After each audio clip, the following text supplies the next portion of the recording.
please, if you haven't gotten a seat, please settle. There is, hopefully we're starting to get people in. We still have some seats available. I think that this is going to be a really interesting presentation. We run MSPIFF, which is the Minneapolis-St. Paul International Film Festival, which is, this is our 44th year of doing this. We're one of the older festivals in America. One big reason we do this is we believe in the people here in Minnesota and the Minnesota film community, and I'd like to take a moment to thank everybody who is working hard to strengthen the Minnesota film community. We have 550 people in this room tonight. You are here, I know, to see and to hear from Ang Lee, of course. As Craig mentioned, the Film Society, which is the parent organization of the festival, has been around since 1962. But this festival has been around since 1981. And every year for those 44 years, we've been bringing you films from around the globe. When I met Ang Lee and he wanted to do Crouching Tiger, first of all, you read the script and you read it and you say, you can't do this movie.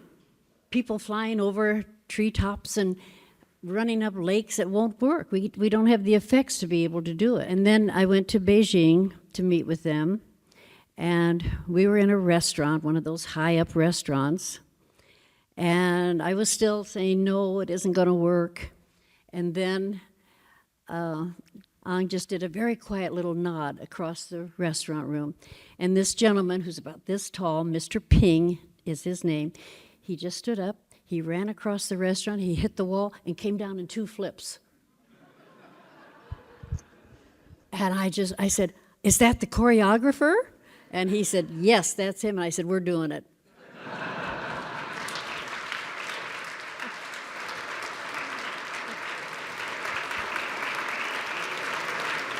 Hey there.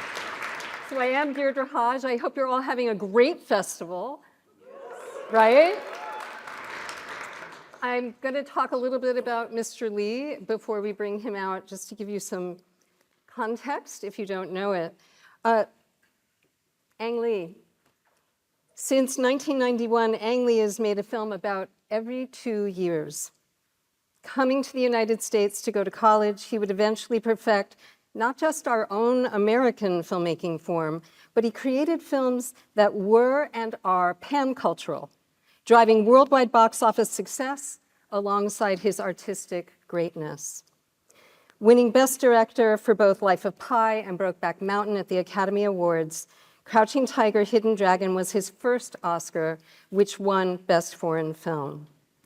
As the first person of color to receive the Academy Award for Filmmaking and Directing, and recently receiving the Lifetime Achievement Award from the Directors Guild of America, Ang is one of only 7 directors in the DGA to receive Best Director from the Guild more than once, and the only person of color.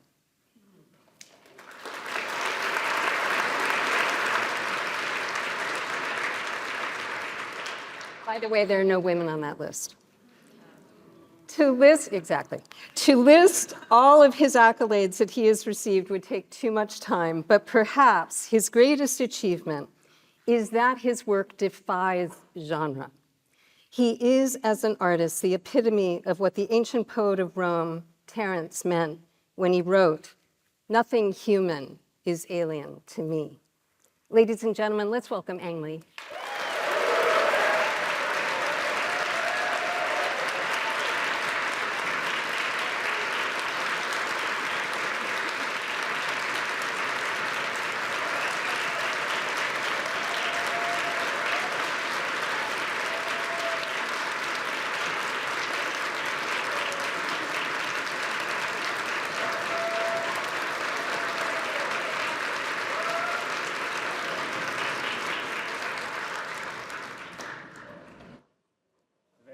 Thank you. So let's start at the beginning.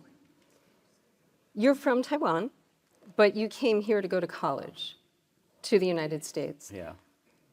What was that journey like, and does it inform how you view the world as a creative person? Actually, it's a long story. I was born and brought up in Taiwan. At that time, going to a good college, go to America, that was the road to do. So you start off better than everybody because you go to America. But most people are doing something pragmatic. There was no dramatic people back there. I think I'm talented in drawing. I like watching movies, which is a kind of a simple thing to do. And I flunked the college examination. I fall into Academy of Art. I was a disgrace to my whole family tree. And then the first time I stood on stage, I remember, actually, I put that scene in Last Caution on the stage. There was a spotlight like that shining over my eyes. And the audience was sitting back there. I could not see them because I was blind by the spotlight, and I was electrified. I felt I belonged there, somewhere there, not quite associated with the life I'm living, and there's something there I would chase. So I told my father I'm not going to take that examination next year. This is where I belong. Of course, he was sad, and but I wanted to be an actor because that's my experience. And after military service, well, it's mandatory in Taiwan. At the age of 23, I enrolled in University of Illinois, Champaign, Midwest, like here, in drama. I didn't quite speak English. I couldn't act. I couldn't get into it. Then I had to direct. I was angry. I said, nobody cares for stage directors. Like, who cares for stage director? Oh, by the way, what? I felt they directed everybody else as failed actors. I still have that in my mind. As once I was in LA with like 2,000 audience. Somebody came out. It was my directing teacher from Illinois. Oh, yeah. Hey, sorry. But anyway, I wanted to try something. If I had to direct, because I cannot act, I want to try movie directing. I think that's sexier. That's more. And you went to Director, NYU, yeah, I went right? to NYU. Up to that point, everything I did in life was difficult. As Tennessee Williams said, all my fingers are thumbs. That was how I was. I was clumsy. Nothing goes right. But the first month at NYU Film School, I just know that's my thing. You're in the right Because movie is the easiest thing. Like directing, that's like the easiest, the only thing that's easy for me. I hardly speak English, but everybody asks me, how do I do this? How do I do that? I directed Sense and Sensibility when I was still spoke broken English. So anything to talk about the movie for me. So that's where I belong. That's a long answer it's a short answer for a very long story. Yeah, absolutely. But, the first month at NYU, I just know I'm a filmmaker. But for many years, I always feel like I'm a filmmaker. I was filming, I was performing through my lenses, and capture actor is all I want to do. So my background is really drama. Until a few movies later, I felt, oh, maybe I should explore visual part, because cinema is, after all, is sight and sound. So more and more, I'm moving towards the visual exploration. But drama is always my safe net. All my movie has dramatic humanity. That's not my desire. Is like each time I explore something, that drama, human relationships, always where I can fall back on when I don't know what to do, when things fall apart. Oh, back to human. So you were married, and you quite famously stayed home for 6 years. You were writing. You said, if nobody's going to give me something to direct, I might as well write it myself. You win 2 awards in Taiwan for screenwriting. And according to Ted Hope and James Jamis, who I spoke to, who were your early producers, you showed up at 8 o'clock at night with the scripts in a bag in their office, which was Good Machine, I guess, at the time, up above Yeah. a storefront. Just 2 young guys with 2 tables in the back of an office building. when people tell us sorry, they think they gave me the money. No, I gave them the money. Because you won from I the went a screenwriter. Taiwan script competition. That was Pushing Hands. And they say, Yeah, thank Pushing you. One person see that. I just wrote that I think I might win. I didn't write a script to make them. This is about an old man doesn't know what to do with his life, old Tai Chi master. I just wrote it to get some competition money. I won the first prize. But it also swept the Golden Horse Awards when you did make it. And that's your first I sent an movie. old script, which is too gay to produce in Taiwan, too Chinese to produce here. There's Wedding Banquet. I wrote that 5 years before that. So I sent both of them. I won the first and second place. So there are no disrespect to Taiwanese script writers, but I did, so the government was very nice. They sent me a ticket because I couldn't go back. I couldn't afford to fly back to accept the award. As soon as I get the award and this Central Motion Picture, which is the government film company, the studio, asked me that when the first play, do you want to direct that movie? I said, no, I didn't mean to direct that movie. That movie has no artistic value, no commercial value. I've 10 years, I got out of school. I don't want to just die on the first one. No, they said, let's think about it. So I got about 480,000, about that much. They said, go ahead. Just make sure the female is not too ugly, and then do whatever you want. Don't go over budget. Make that in New York. I said, I don't know if that money I can make a movie in New York. So through a neutral friend of mine who worked on script with me, he was a PA, production assistant, like the lowest, He said, oh, I have a friend, Ted Ho. He was the key PA. He's thinking about producing. He gave me the number. I said, that's 2 years ago. I don't know if that. So I called him up. I pitched him the movie. I said, I have 480. What? Can I make a movie in New York? He said, oh, your money is like fluent to me. Listen to us. We're the king of no budget filming. He said, listen, it's not low budget, it's no budget. Like it's plenty of money. So here we go. James looked like a used car salesman and a professor. I would just pray that these two guys are not like get my money and run or something. I was very scared. I was very scared to lose that money. I don't know if I could trust them or not. It turns out like we all have a good career after that. So those first three films, Pushing Hands, The Wedding Banquet, Eat, Drink, Man, Woman,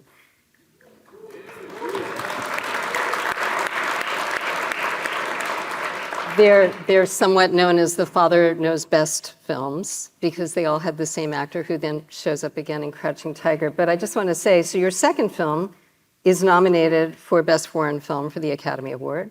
Your third film is also nominated for the Academy Award for Best Foreign Film. I mean, this is a pretty auspicious start. But just for the younger filmmakers out there, you didn't start till you were, you're 37 at this point, correct? Yeah, I started out pretty late. Right, but this is, it's important to know. I was 35, 36 when I did Pushing Hands. Right. James put that in my mouth. I never say Father knows best. It's all about Father don't know what to do. I've never heard that expression until he said that, and I have to answer all those questions.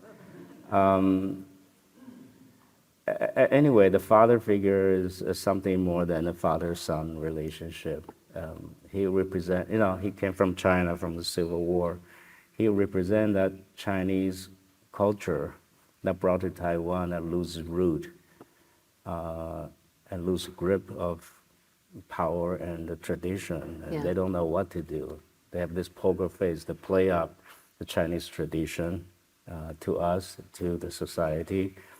but gradually they don't know what to do. So the father figure is the diminishing of patriarchal society in our culture, which is the Confucianism, is our safety, is our backbone. Now it's westernized, this and that, and we all feel that losing its grip, and we don't know what to do. You see, all my movie has this thing, the insecurity of identity issues. Like, it's like I Ching says, like everything, the only thing that doesn't change is life is everything will change on you. Mm-hmm. There's no security. I want to believe in something throughout my life. And again, I lose my innocence. Like that thing will change, will cheat, will change on me. I cannot trust it anymore. So I think if there's a through line in my movie, that's that. It's like, what can I believe?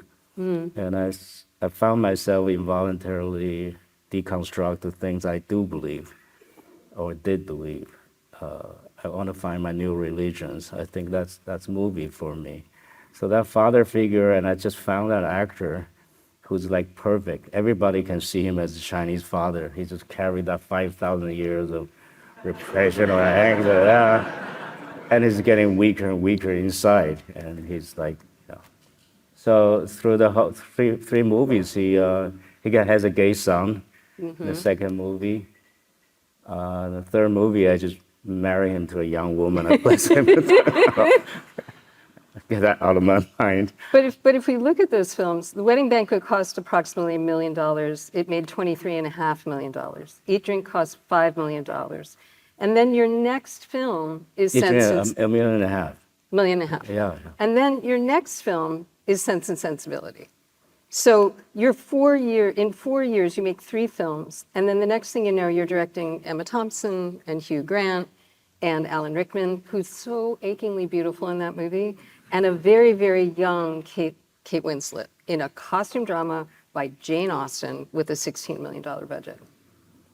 That has to be like being shot out of a cannon. It's terrifying. I didn't speak English like this. But I read direction to those brilliant actors was pretty funny. It's brutal. They don't know what to do with me. They work with directors who's mean. They work with director who is nice. But I think they never work with the nice director who say mean things to them. I was just afraid of it. I started shooting like Hou Xiaoshen's movie, all the beautiful shots away from them, because I was scared of them. So all those beautiful landscapes we have to thank your fear. Yeah. They got really irritated. What about us? What do you need actors for? The first day of shooting, Hugh Grant was like jumping up and down. I said, okay, I got a sheep in the background, the light, the landscape, here's the sense, here's the sensibility. You know, like English, bring nature to artificially to life, like everything like conceptually work. And your line's great, but they're like this big. What do you need actors for? Oh my God. Whole thing like one long shot. Like, that's how it started, a rough start. The studio didn't know if I know what I was doing. And back then we just had the monitor, and everybody's putting, like some producer, every actor, they just put on the headset and listen. So I was terrified, and I never made. So that was not only my first English job, but also major league. I was doing independent, New York, we're kids, or Taiwan, we're totally independent, guerrilla filmmaking. All of a sudden, I'm like, top the cast and crew, they're Oxford this, and Cambridge that, and the Royal Shakespeare Company, Jane Austen, and the crew were like, an Oscar level of, I spoke broken English. I read a great quote that you said, where you said, it might as well have been science fiction, because it felt so foreign to you. Oh, most of all, they're always talking. You know, they're so eloquent, and they ask so much questions. before that, when I direct Chinese movie, I didn't have to answer to any. I just said, you do this, you do that, and that's all there is. And then I have to explain things. That's terrifying. So And I said to they asked me, what was it like compared to you make Chinese language in Taiwan? I said, in Taiwan, I'm empire. Here, I'm just a president. They found that funny. I get them terrified. Like Emma Thompson would say, oh, that was boring. So that was dull. I didn't know that hurt them. right. Alan Rickman would do, he got the worst. It's pretty funny. He'll But it is he'll that do that English acting. I say less, then do another take. And I went up and said less. And the third time, I didn't have the heart to tell him to do less anymore. I said, do more. He got irritated. He said, can you decide what? Can you not decide which way you want to go? Do more or less? I said, do more or less. And it was great. He was great on screen. beautiful. Somehow the movie is beautiful. Like 3 weeks, then I have to fight the crew. They're major league. I never learned so much. It's like the best film school I went through. All the film roles, this, that, like everything. Some I like, some I don't. But after that, nobody can bullshit me on set. I was like so well trained. All the rules and this and the tricks. I learned so much. That's like the best film school I went to, even though it's terrifying. I think after a few weeks, the daily looks pretty good. And we have a good godfather, Sidney Pollack. He was protecting me. Right. He was just, telling the actors, the movie star. I never worked with movie stars. I didn't know this such thing as star power, not just their physical power, but the power on screen. That I had no experience. I treat him like actor, which is wrong. There's something about cinema. You always never learn enough about it. It's always humbling you. So that's one thing I learned in that movie is you have to believe in the star power. Something their faces do send out a signal to the audience. The audience started imagining things in their head. You can never beat that. That's the star power. Somebody has it. What we call camera likes you or not. It's unfair, but that's part of the cinema power. It stimulates the audience imagination. It's not all about you or actor or this or that. It's about how to stimulate it. That's why with Broken English I can direct Jane Austen and move people and become universal. There's something about cinema. It's both give me courage, like after that I can do anything, I'll try anything. On the other hand, it's humbling. It's like, you don't know. You have to be humble in front of cinema. It's something bigger than life, than your understanding. So movie after movie, I try to show that I know something, explore something. There's always something about cinema. It's humbling. You have to obey. You have to let it win. And you've talked to me about, you want to use all the elements to tell that story. And to me, this is the film where I can see a through line of your work, which is what is not said. It's what the character's not saying seems to be most relevant. And we'll talk about that a little bit more with 2 years later, The Ice Storm.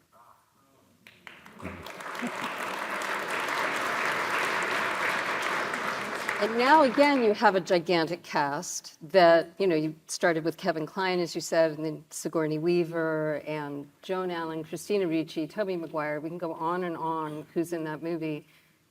We talked about this because I grew up in Connecticut. And so I'm very familiar with the not saying and what that film felt like. But what I was fascinated by was your rehearsal process. So you had done all this research for each character. And you'd like rehearsal. I asked James about this, James Seamus, and he said, Ang's rehearsal process is crafted each time differently to reflect the style of the movie he's working on. So for The Ice Storm, it was like a book for each character. Each actor was handed a book of this is what you would wear, this is how you would be. Do you want to talk about that? You see, I hate to have a method that works for everything. When you have that, it feels like you're doing a job. Right. All my career, all my life, it never worked. I played, I explore. That's how making should be. When I know too much, it's getting harder and harder to explore something I don't know, but there's always something. I get hooked up on that book. James introduced me that writer, just for reading, really. And I remember exactly page 200. That's the second book I read. When the kid get electrified and sliding down the ice, something it just hit me. Like I want to make that movie. Many times, just one image or something just killed me.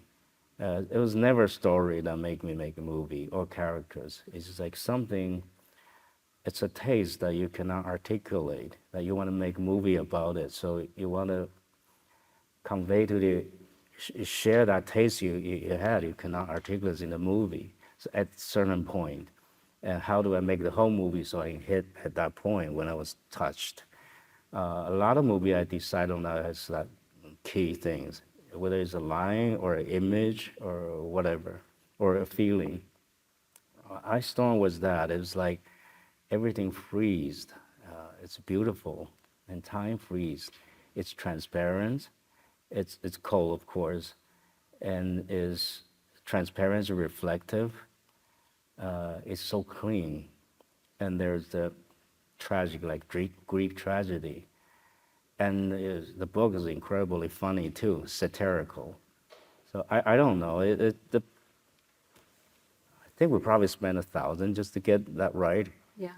And nobody wants it. It's not like a movie, like a story. There's no story. It's just 8 chapters of 8 characters in that Thanksgiving day. That's all there is. But I wanted to make that movie. Back then, it was a good machine, and you just go ahead and make it.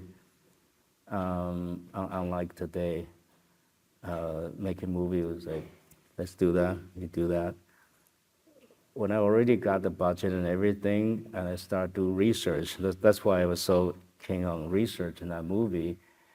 And I asked people in your neighborhood about 1973. It's terrifying, and not terrifying to me because nobody remember. They remember 72, 74, but nobody seems to remember 73. I said, that? Oh, screw me. It seems like a year nobody wants to remember. Something troublesome in that. I think there's a key year, like people really want to erase from their memory. And it's hard to define what that look is too. So I was fortunate, James introduced me to his assistant, his Columbia student, Jean Castelli. He's a very cultured person who helped me doing this package where I share with the crew and actors. It was mostly helpful to me. From then, that movie, I think I never do so many research. There are other movies I do, but never so systematically. I try to get cubism, so every facet I just narrow it down. Method and everything. So then that's a really... Symbols, everything. Well, there's so many symbols in that film, and I think... Photorealist, a lot of references. I the do that with the waterbed, structure. Yeah, it's very structural. Yeah, I mean, so this is a really good film, and we talked about this when I met you. We have to talk about sex, because the sex in that film is so odd. And so, I mean, well, I'm very if you've proud seen that the film, car sex scene when the worst sex scene of all time. She leaves? Many cool medias. It's like most awful thing. But also the young people in it. So, Yeah. you have the college student who's really trying to get it on with Libet. It's one of the best names ever, Libet's. And then it's the younger kids, Christina Ricci, and the whole sex stuff. And she puts the mask on. She puts the Nixon mask on and says, I'll touch your privates, but that's it. You can't tell anybody. And they're caught by Kevin Kline, by the father. And then she's like picked up like a little girl and carried home by him. I like ugly cried at the end of this movie, rewatching it, because now I'm an adult seeing it with my own child. And it's so painful, that film. It's so quietly painful about what is not said. But you know I bring up sex because it is also, in all of your movies, whether it's a fight or it's sex, particularly Lust, Caution, it's very carefully complex and human, and not just we cut to them making love. There's none of that. Though James Schamus told me that he often writes in your scripts, they fight. Because he knows you're going to take it from there and fill in the blank. Ted Hope said, Eng has an emotional understanding of camera, lens, and technical film aspects that I've never seen in another director. So all those things you say that you love, you're really using and employing to tell those stories for us in a language you understand and are a master of. I don't know who said that you have to put camera in the center of your heart. I think that's what it is. To me, it's acting. So actors are very close to me. Even since I say those brutal, short, words to them, I can feel they love me for some reason. At least I believe that they have that look in them. When I talk, even with broken English, now I speak more more fluent English. I just couldn't get tired of when you pitch people something, especially actor, they look at you like a child, like they believe. Even big star like Siguni, you can see a photo when I direct her, and she was, they have this look, like they're processing something with their life experience. You see, I don't believe in language, maybe because I was awkward with the English. I think language because we have to communicate with each other so we can collaborate. We lie to hide who we are. But movie doesn't cheat, or emotion, the thing you go through with actors. It's not like even with your family, you have to have white lies. You want to keep a relationship.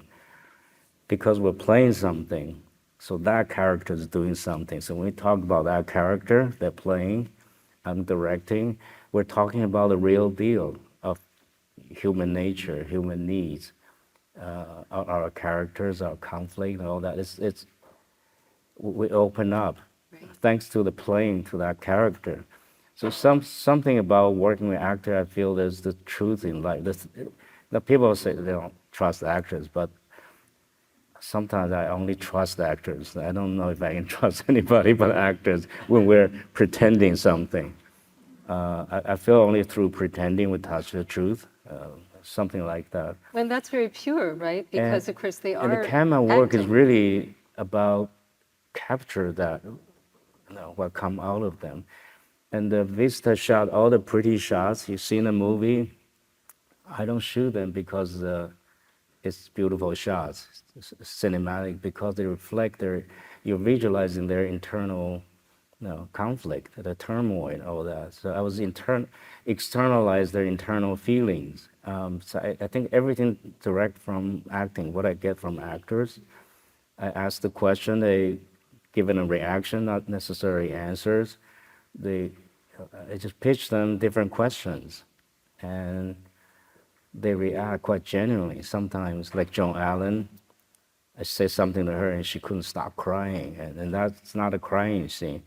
So she has to hold her tear for the scene, and actually the scene was in the back of her, and that made me cry. And when she listened to my directions, she was like, tear was like, couldn't stop, it was shaking. I don't know, I feel sorry, I don't know what I hit her. But it was simple questions. But those are precious moments. I don't really feel that in life. We're too proper in life. We have to be proper, even to ourselves. We choose what we want people to believe we are. We pretend. But those acting moments, you just see people unleash what's inside of them, inside of me. So to me, the shooting times are really precious. It's not preparation. People, the method, it's okay. If you're diligent, if you work hard enough, anybody can do that, can come up with concept.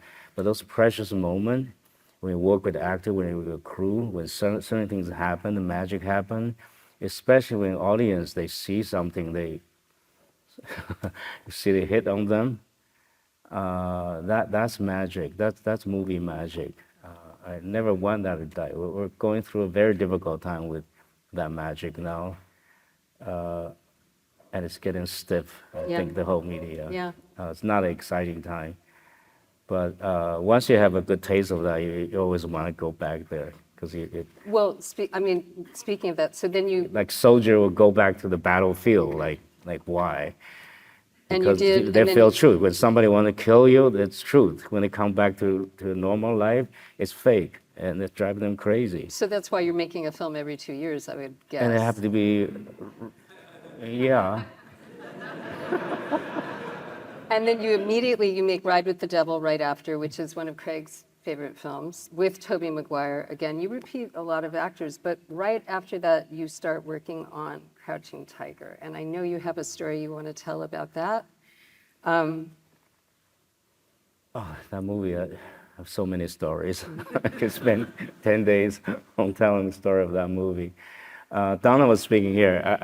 I was backstage. I was muffling the sound. I couldn't hear what she said. I couldn't make out what she said, but I hear a lot of laughters. She worked for the company. She used to run Universal Studio. Everybody respect her. She had enough after she produced Waterworld, I think, and then she worked for a bond company. And we're a bonded picture because we're venturing China. Back then in China, nobody spent that kind of money on a movie. That was '99 when I made the movie. So we just spent the first month in Xinjiang province, which is by the desert. We were shooting the desert scenes. Spent a month there. We were 1 week behind. So like actually 2 weeks shoot, with 1 week behind. And we get back to Beijing and doing the studio sets. We try to catch up because at that rate we'll be like over 1 month or 2 months over budget and the whole. Yeah. And then one day they said bond company come, and we were all terrified. When they show up, that means there's a great chance they take the movie away from you. I'd be fired. Yeah, the movie will be started, take over. And she's the most respected, most powerful bond president everybody looked to. And my producer, Bill Kong, would tell me, like, just be careful. She come visit the set, she didn't say anything, just look around. And the set in the state, it will cost probably this much. And I asked her, what do you think it costs here? And nobody knows China back then. She said, in the state, it will be this number. And then I reckon China will be like 700, something like spot on. It's like, Bill like sent cheer up Bill's spine. He was like, he was terrified. He cannot bullshit her, cannot say anything. So we take her Beijing doghouse that we have in Beijing. That was very quiet. So everybody told me we all have to kiss her ass, just like make sure. It was nice, like nothing happened. And then David, my assistant, his wife is our accountant. Like she did studio, but never worked in China. So how do you do the accountant? Like, we don't know. That's like, it's really an adventure to make that kind of movie in China back then. And then she just took her hand and spent days just run her through how do you report to the studio, how do you do the content in China. She saved the movie. She made the movie happen. I was so touched. A couple of years later, she visited me in the set of Hulk. That was a big shot, a big scene in the universe. So I asked her, why did you help us? We're kind of falling apart. we must be sounding like bullshit to you. This is China, you know. Back then, like, there's no rule now. We just don't know. I didn't know. Like, how do you know we can finish this movie? She said, I just look at your eyes, I know.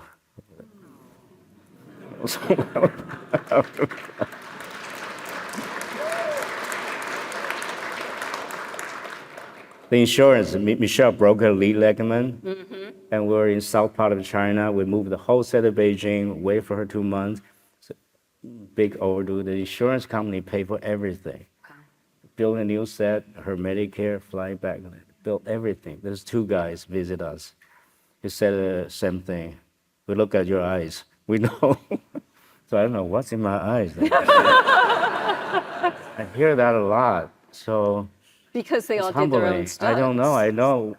I mean, but I wish I losing- know what it is. So But losing an actor like that, I mean, they were all doing their own stunts, so of course you had to lose her. it must be. I think it's got to be more than desperation and need help. So they get their sympathy. I think they see plenty of that. They deal with liars all the time. I think you got to be sincere with the idea of the movie. As I said, that's kind of the truth. I think humans, we bullshit all the time. Most part of life is like, oh, we'll get by. We pretend. But somehow when you tell a movie company arts, when it hits people, people get very serious about that. And it's beyond my imagination. You have to respect that. So those are the good signals. So I always want to feel genuine. I always want to feel like a virgin, like Madonna's song. That's why I keep challenging new material time after time. Because if I know what to do, if I experience, that's like a job. I know how to fake it. I have to go to the unknown territory, at least a good part of it. That I don't know what happened, that terrifies me. Fear bring out the genuine effort. I think that has to be it. I couldn't know what look in my face that make them believe. Well, I mean, and we're going to move on because I know that the audience is going to have questions. Like your love scenes, the fight scenes are rooted deeply in the storytelling and in the character. I know when Michelle Yeoh was saying that, you know, Jen is so rooted to the ground, so all her feet have to touch, as opposed to Jade Fox, who's flying all over everything. You know, I just really quickly, you mentioned the Hulk, and you used 3D for the first time there.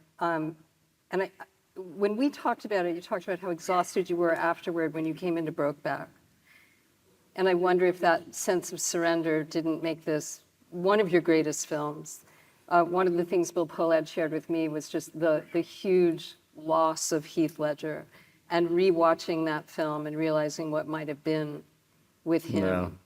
Yeah. But that is such a beautiful film, and you talked about what you were going through personally at the time and how difficult it was to deliver that movie, which won basically every award but Best Picture that year, including your Oscar for Best Direction. Yeah, for the first time. Yeah, your first one. And I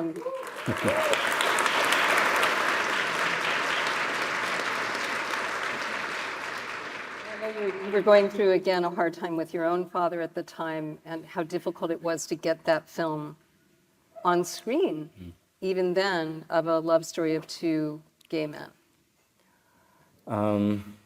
Because I keep exploring new territory, my new fear. By the time I did Hulk, I was really spent. I have no energy left.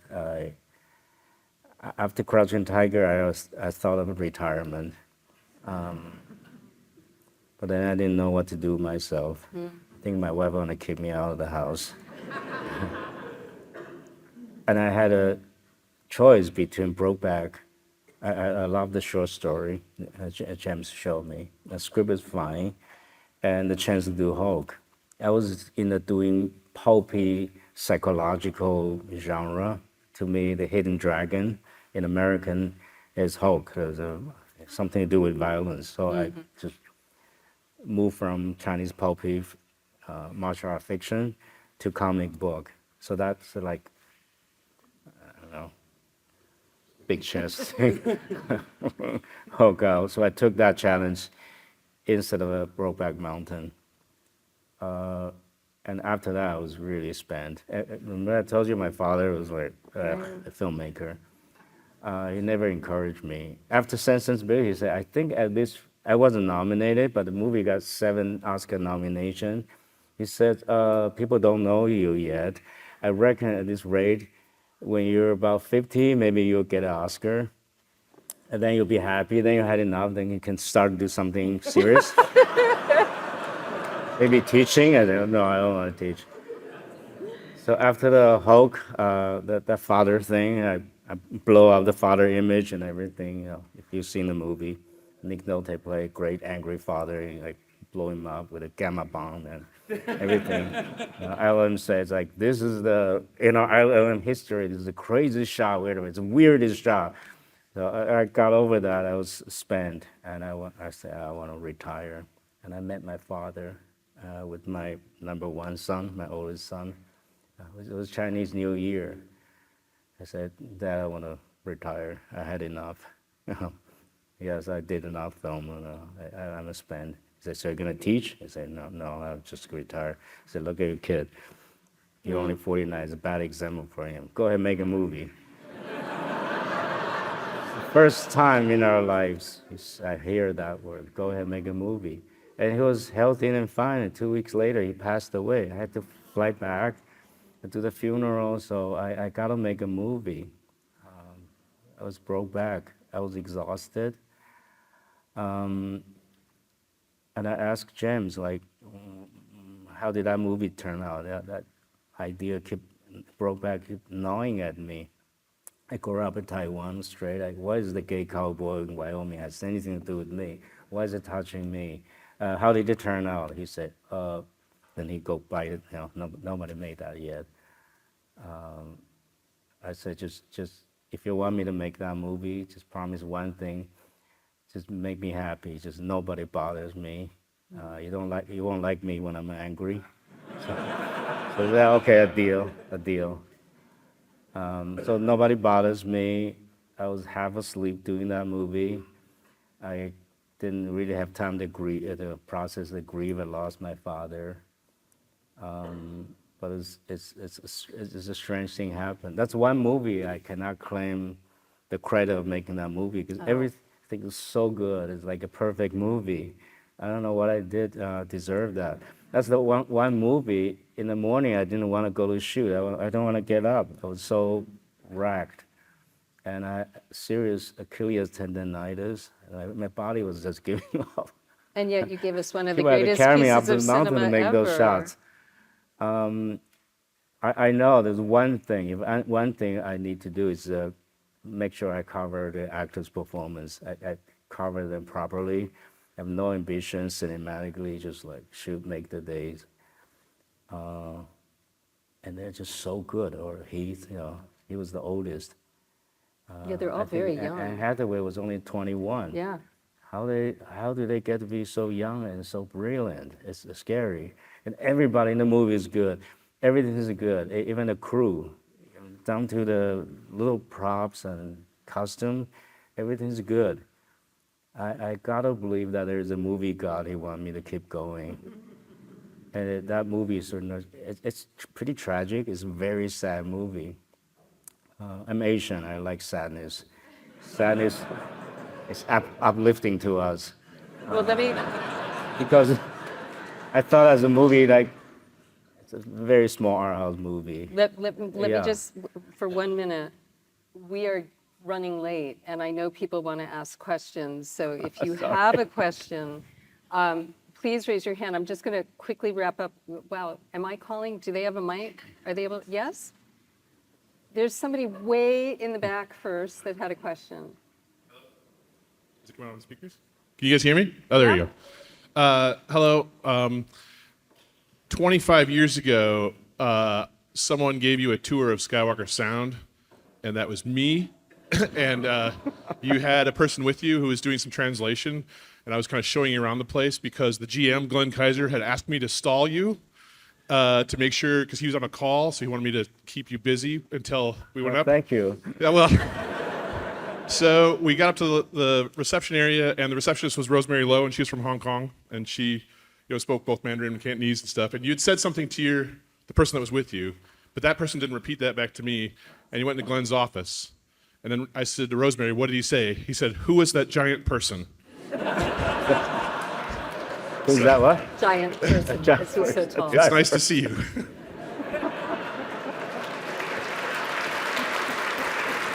Thank you.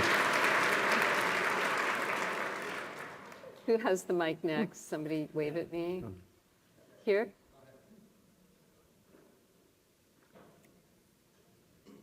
Just keep your hand up. There you go. Bill Pollock, who's maybe from here, invests in Brokeback Mountain.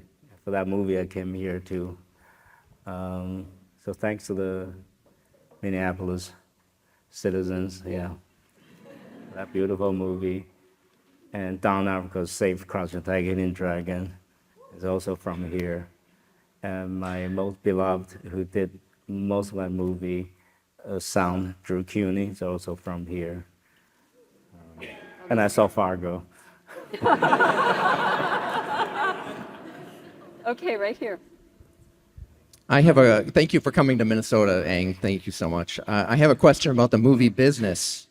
In light of declining ticket sales, a shift in cultural significance of movies, and consumer preference changing to streaming and user-generated content, from your perspective, what is your outlook about the future of movies? Yeah, you and I talked about this a bit. It's tough.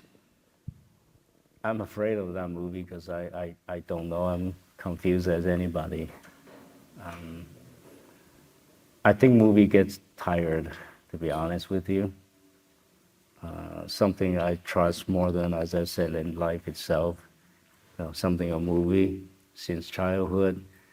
Even the logo get me excited. Curtain open. The theatricality. Movie to me, theaters to me is like it's like a congregation. It's a temple to me. It's something spiritual. I don't feel that in today's media that much. Movie has loses prestiginess to me since multiplex, and then now streaming. And for you not to switch channels, they have to happen very quickly, like TikTok. Like every few minutes, they have to provide you some plot. Good movie, you need to savor them. You need to spend time to set it up. You need to spend time with the character you care about. It takes time to care about them. The other day I watched, in another festival, I watched Brokeback Mountain again. I kept saying to myself, at least for the first half, there's no way to let you make movie this way. Like 20 minutes, nothing happened. It's about nothing. And then you don't know why they fall in love. And they spent 20 years, nearly 20 years, trying to catch that feeling. What was that back in Brokeback Mountain? It's existential. It's void. It's like you cannot catch that. And you cannot do that movie. You can talk about the same subject, but you have to hurry up and do all those things. There's no leisure. They don't give you time. I think that's pain for maybe every filmmaker. I don't know, maybe the good filmmakers.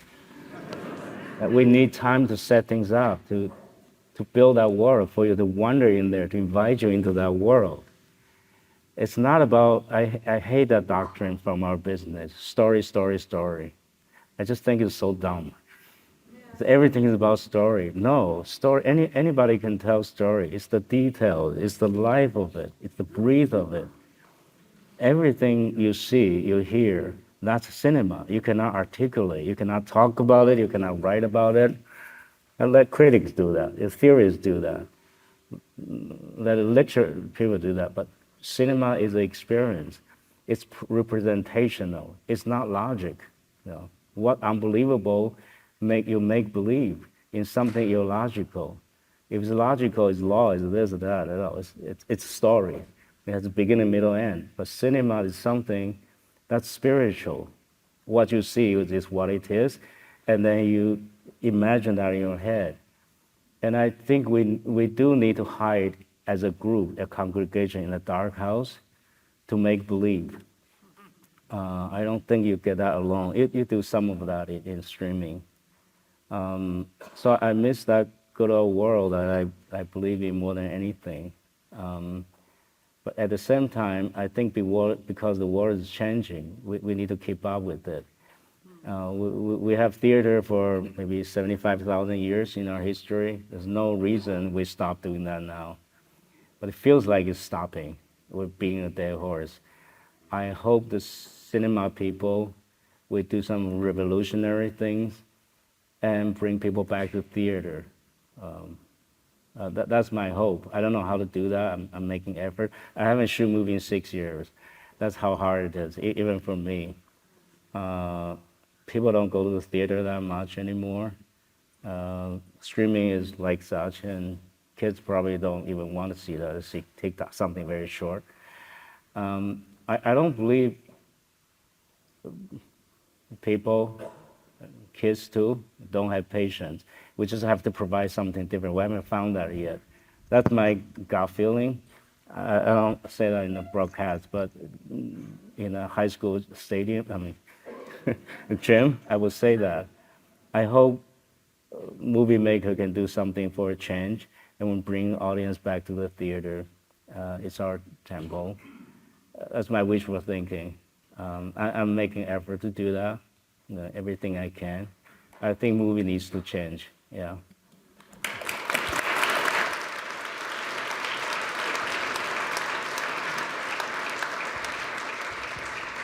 We're going to take one more question, but I just want to say, Mr. Lee, that I think your second Academy Award for Life of Pi is maybe your most spiritual film. And I just wanted to mention that and less caution in case you haven't seen them, you should go and try and see them in a cinema. Last question is right here. Thank you. I guess I just have one question that when you were shooting film throughout your career, I think especially like the last 2 decades, did you realize something that you don't understand about film? Sorry. I don't want to. Was there something that you found out that you didn't understand when you were shooting film? Like about, yeah, that's the question. If that makes sense. Anything I have It's not an easy touched? one. Huh? An easy last question. That I want to do. Was there something you found out about film, about making film that you didn't know before, correct? I was thinking about like when you were shooting, say, Lost and Caution. And when you were shooting, there was this very interesting tension with the character. And maybe it was something about young I always care for human stories, even though it's not only making about stories. A story is a good carrier to what you want to do. It's a structure. When I'm interested in some movie, I never work. I never deliver the things I'm supposed to deliver. That's why I don't get really rich. I always want to do something I've never done before. I have to prove it. I like that feeling. That's my wealth. When I feel like a virgin, I have certain look on me, and people, not only bound the company, but the crew, they look at me like they're going into something exciting. They can believe it for like a year, like something that seems to have meaning. I like that feeling.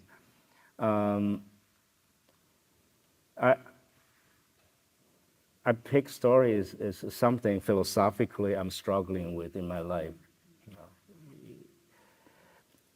As you're getting older, confused by 70, when I'm 70, nothing should bother you, you should do no wrong. That may work 2,800 years ago. I think these days, when you get older, you get more confused, and I get angrier. So I think I still have a lot of the curiosity to the world to explore. Philosophically, I'm struggling with something, like sense or sensibility, or can you believe in something? what can you believe in, what can you destruct. This is always something that bothered me in that period of life that made me to choose certain material to express my, not my opinion, but my confusion. I just need to let that out through cinema. But these days, I think we experience a lot of, the world is less friendly, less open. There's a lot of anger in it. I would like to explore that with a positive attitude, find humanity. That's always something I like to do. But also, I'm an avid filmmaker. There are things in cinema I would like my career like a never-ending film school. Like, how do you do this? How do you do that?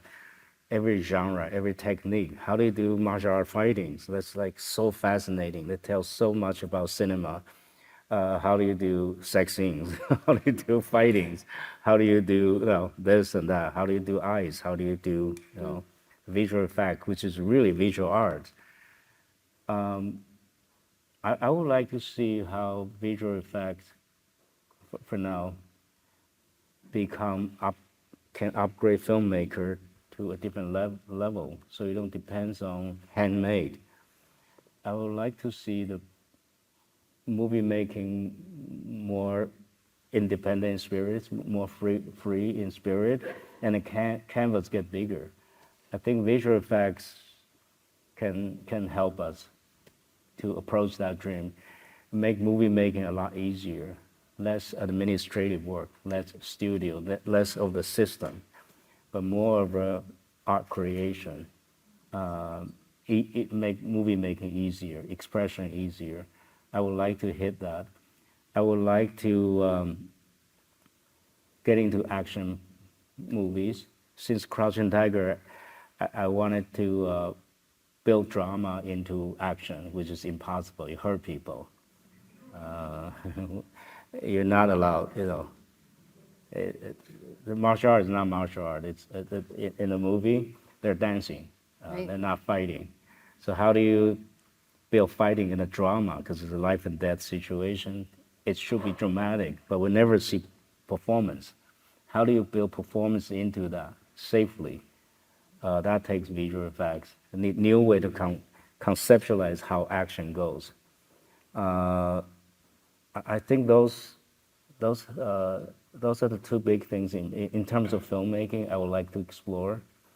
One is make movie in a more spirit with the help of visual. What we used to call visual effect becomes movie making, visual arts. How can I pave the way for the young filmmakers, so to speak, for everybody, to make movie easier, so we can attract audience. The others, I just have this ambition. I want to get into action and get inside of the fighting world. What's in their head? What's in their strategy? What's their emotion? Just make that expressive, not just anger and dazzling effects. Those are the short-term. I'm 70. Everything is short-term for me now. I'm getting really impatient. But I would like to think we have this constant feeling of like early 70s. To me, that was like the peak of cinema. Maybe movies like going downhill from there. I would like to think like hundreds of years from now, we look back like we barely scratched the surface. Well, I think as long as Mr. Lee is making films, Both they're in not going media, downhill. in the expression, in media, how we make it, in the content. I would like to think that I would like to think that we're still young in cinema. We have to move on.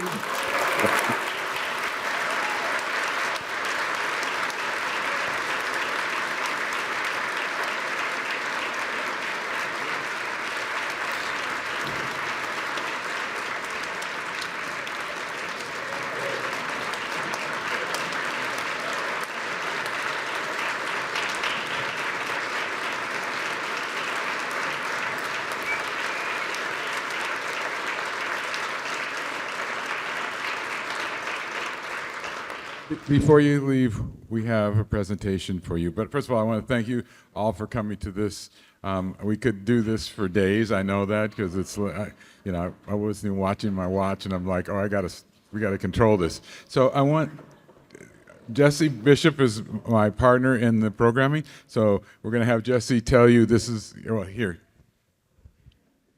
Mr. Lee, I'm pleased to present to you on behalf of Governor Tim Walz of the state of Minnesota. He sends his official welcome to the state of Minnesota. He congratulates you on receiving the Minneapolis-St. Paul International Film Festival Milgram Tribute and wanted to recognize the significant contributions you've made to art and culture, of course. So on behalf of the people of Minnesota, the entire filmmaking community, and movie lovers everywhere, thank you and congratulations.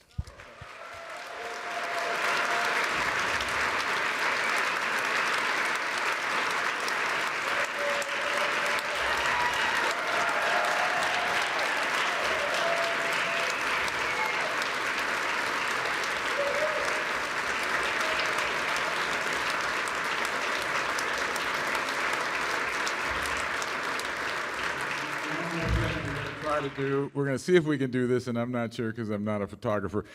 We did this. We're going to do a picture of you and the audience behind. So I need a more professional person than myself. Oh, you're here. Okay. So we need to turn around. The audience, you're going to need to stand up. Okay. Gotta make sure my shirt's all good.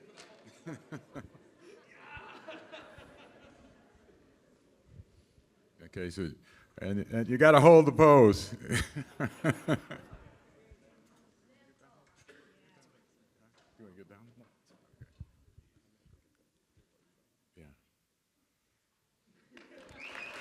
Thank you.